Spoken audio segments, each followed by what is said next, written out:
This girl that I've thought I was going to marry, I've been with her for the past 10 years and we were about to celebrate an engagement. However, when I caught her doing something very, very bad on our Ring doorbell camera, everything's out the window, and you know what? It has something to do with my mailman. I'm so sorry if this post is an absolute mess, but I'm completely shattered right now. I've been with my girlfriend Emily for 10 years.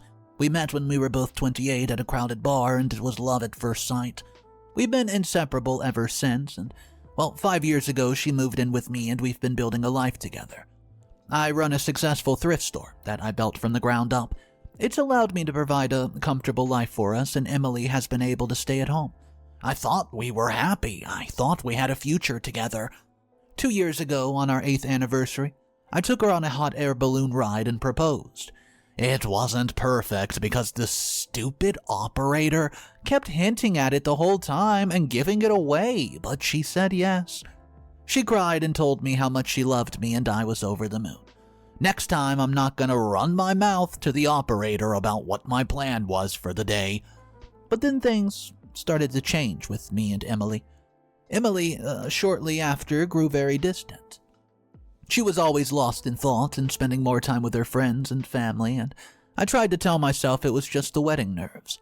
A few weeks ago, I installed a Ring doorbell camera because, hey, everybody's doing it. That's when I saw the first red flag. The mailman, Daryl. Daryl made a very inappropriate comment about Emily's appearance. I could hear it right through the Ring camera. I brushed it off, thinking it was a one-time thing, but then a week later, I saw Emily flirting with him on the camera. And what he said last week, she's one bad mamba jamba, and the way he was staring at her, it was so weird. Well, she was laughing, she was touching his arm, and she took a package from him, and I felt sick. Around the same time, my store got a huge donation of vintage clothing. I had to work longer to process the vintage clothing. I tried to explain to Emily that it was for our future, but she didn't seem to understand. And then yesterday, I found out the truth. I'd installed a hidden camera in the garage to deter thieves, but what I saw was not a thief. It was Emily and Daryl, and he was delivering a washing machine, and when he finished, she kissed him. Yeah, that's right, I saw it, she kissed him. She kissed him and told him she couldn't wait to see him later. Guys, I'm pretty much destroyed at this point. I don't know what to do. Confront her. Stay back. I love her so much. We were supposed to get married. We were supposed to start a family, but she's been cheating on me with that mailman, and I can't stop thinking about it. Where were the other signs that I missed? Was I too blind to see what was happening right under my nose? I feel like such a fool. I'm so torn, and part of me wants to confront her right now and scream at her for what she's done, but another part of me is just so shocked and hurt that I don't know if I can face her. I'm sorry for rambling. I just simply don't have anyone to turn to. I don't have many friends, and I've never felt so betrayed and heartbroken in my life, and I thought that she was the one. I thought we would grow old together. Please, if anyone's been through something like this, I need your help. What do? Do I confront her? Yeah. Do I try to work it out? Do I just walk away for the last 10 years of my life? I'm lost. I'm sorry. I'm basically trauma dumping on you guys, but I just had to get it out. I feel like I'm gonna explode. If you read this far, thank you. Any advice would be appreciated. I just don't know where to go. This story is just heating up, I promise. We're about to check out some comments, however, because these two people were arguing back and forth, and here's what they have to say. Comment 1 says, listen, OP, you need to lawyer up ASAP. Don't confront her yet, gather all the evidence you have, including the camera footage, and consult with a divorce attorney. You need to protect yourself and your assets. She's been living off your hard work while betraying you behind your back. Don't let her take advantage of you any further. It's time to look out for yourself. Comment number 2 does not agree with that at all and says, whoa, hold up there. OP is clearly in a state of shock and heartbreak. Jumping straight to lawyers and divorce, it might be premature. We don't know the full story here. OP, I think you should take some time to process this before making any drastic decisions. Yeah, what she did was wrong, but there might be an underlying issue in your relationship that needs to be addressed. Have you considered couples therapy? 10 years is a long time to throw away without at least trying to understand what went wrong. And here's where a comment comes again and says, no, are you serious? She cheated on him with a mailman, and you want him to go to couples therapy? She's been lying to him and betraying his trust. There's no coming back from that. She was on camera. OP deserves better than a cheating partner who does not respect him or their relationship. And what about the financial aspect? She's been living off his success while sneaking around behind his back? OP needs to protect himself legally before she tries to take him for everything that he's worth in a divorce. Alright guys, that's the comments for the main post. We're going to hop into update number 1. Don't forget to subscribe. Let's see what happens. Update number 1. I exposed my cheating fiancé in front of everyone, and it was absolutely glorious, and yes, this is a long post. First of all, I wanted to thank who commented on my original post. Your advice and support really helped me through this crap storm. I was a complete wreck after discovering Emily's affair with that jerk of a man, that mailman Daryl.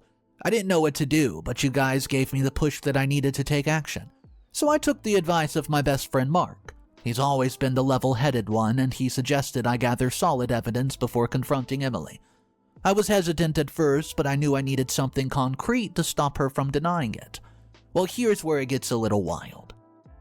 Mark actually offered to tell Emily and Daryl himself. He just got this new car that blends in really well, so he figured he could follow them without getting caught. And holy crap, did he deliver! Over the course of a week, Mark managed to get photos and videos of Emily and Daryl meeting up in secret, getting handsy with each other, and even spending the night together at some seedy motel. Every piece of evidence felt like a gut punch, and it hurt, but it also made me more determined to make them face consequences. But I didn't just want to confront Emily privately, I wanted this to be more public. No, I wanted to expose her in front of everybody that she knew, that we knew. So, I came up with a plan. I decided to throw a surprise engagement party. Invite everybody, all my friends and family. I don't know if you guys know, or I've mentioned it somewhere in the comment section, but my family is dying for me to get married. My mother's getting older and she keeps begging to have grandbabies, and she thinks that Emily is the one. So imagine the party when they all come because they think it's the engagement party and a baby might be on the way. Well, little did they know the real surprise would be the crap show that I was about to unleash. On the day of the party, I set up a projector in the living room. Everybody was having a good old time mingling and celebrating what they thought was a happy occasion. But then I called for their attention and started playing the footage that Mark captured. The room was dead silent. You could hear a freaking pin drop as everybody watched Emily and Daryl's secret affair play out on the big screen. People were gasping. Most didn't even know who Daryl was. Whispering, shaking their heads in disbelief. Emily! Well, Emily looked like she wanted to die right then and there on the spot. When the footage ended, I stepped up and let Emily have it.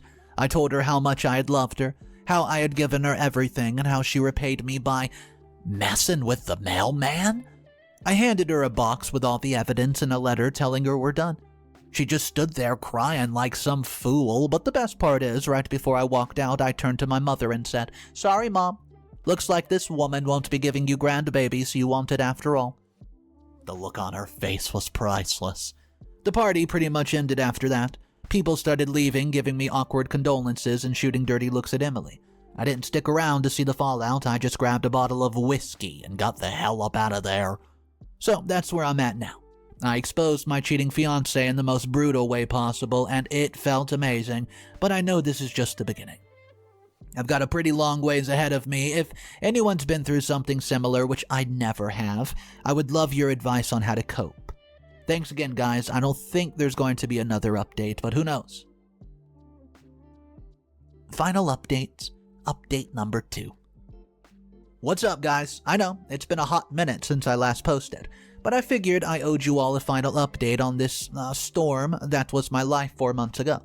So after I nuked my relationship with Emily at our engagement party, things were pretty bleak. I'm not gonna lie, I was a mess. The betrayal, it hurt, and I couldn't get the image of her and that dude Daryl out of my head. But I knew I had to focus on myself. So I threw myself into work at the thrift store. Of course, Emily could not just go away and leave me be. She kept blowing up my phone with these long apology texts and voicemails, crying about how sorry she was. I guess she might be realizing my thrift store is popping off, baby. She even had the nerve to post some crap on social media, trying to make herself look like the victim. Unbelievable. But you know what really takes the cake? One night. Guys, she actually shows up at my door, begging me to take her back. I was shocked. I didn't know what to do. I guess I still had feelings. Luckily, my neighbor Jack, who's an ex-cop, he stepped in and told her to beat it, scram, before he calls the cops on her. Well, that finally got her to leave, and I'm so glad he did that because I almost let her in. After the whole crap show, I really poured myself into work at the store. And you know what? It actually helped. Seeing how much people appreciated what I was doing, it gave me a sense of purpose. The store started doing better than ever, and I started to feel like maybe things were looking up. Yeah, I make money at the thrift store, but at the same time, the more I make, the more I can donate as well. So to me, it's a win-win. Guys, the real game changer, though, I met Sophie. She's incredible. She's this chick who started coming to the store all the time. She's into vintage stuff. We vibed, you know? We're into that weird vintage crap, and she's got this energy that's just infectious. Ugh. Before I knew it, I was looking forward to our little chit-chats more than anything else. We would talk about old Coca-Cola cans all the way to Barbie dolls. So, I grew a pair and asked her out for coffee. And holy crap, she said yes. We're supposed to meet up next week at one of those little famous coffee spots in the city, and I'm nervous, but in a good way. It's been forever since I've had this kind of connection with someone, and I guess what I'm trying to say is life is weird, man. 4 months ago, I thought I was gonna pass, surrounded by my vintage action figures, but now I'm starting to see that there might be light at the end of this tunnel. I'm not saying everything's all sunshine and rainbows, but I've got some hope again, and that's a big deal. So to anyone else going through some crap like this, do not give up. Focus on yourself, cut off the negativity and toxicness, and do what makes you happy. And know that it gets better, it's just a tough road, but once that road runs out, it's worth it. Thanks for sticking around, guys, through all the updates and comments. I really appreciate your advice. It's helped me through a dark time. I'll keep you posted with things on Sophie, but hey, don't keep your fingers crossed, it might be a while. Guys, that was a wild story. I do wish the best for OP with Sophie, the new girl that he's gonna go have coffee with. Anyways, let's check out a few comments before we get up out of here. Comment 1 says, dude, I know you're feeling good about this Sophie chick, but don't think it's a little soon to be jumping into another relationship? It's only been 4 months since the whole Emily fiasco. You need to take some time to heal and focus on yourself before you start dating again. Trust me, I've been there. Rushing into something new is only going to lead to more heartbreak. Then the next comment, it says something completely different. It says, no, I disagree with you. Actually, OP's been through hell and back, and he deserves to find happiness again. Just because his last relationship ended badly doesn't mean he should shut himself off from the world. If he feels a connection with Sophie, he should absolutely explore it. Life is too short to waste time wallowing in the past. I think that's pretty good advice. What do you guys think? Here's one more comment though that says, well, I'm not saying he should shut himself off from work. I'm just saying that he needs to be careful. Jumping into a new relationship before you feel fully processed of the trauma of the last one is a recipe for absolute disaster. What if Sophie turns out to be another Emily? He needs to take things slow and make sure that he's emotionally ready before he dives head first. Alright guys, that's all the comments for today. Let me know your thoughts in the comment section down below. What would you do if you were OP, knowing everything that OP's been through? My name's Mr.Reddito. I narrate stories like this every single day. If you guys want to be a part of these stories, all you have to do is subscribe. Have a great day. I'll see you tomorrow. And of course, remember, it's cool to be kind. Peace.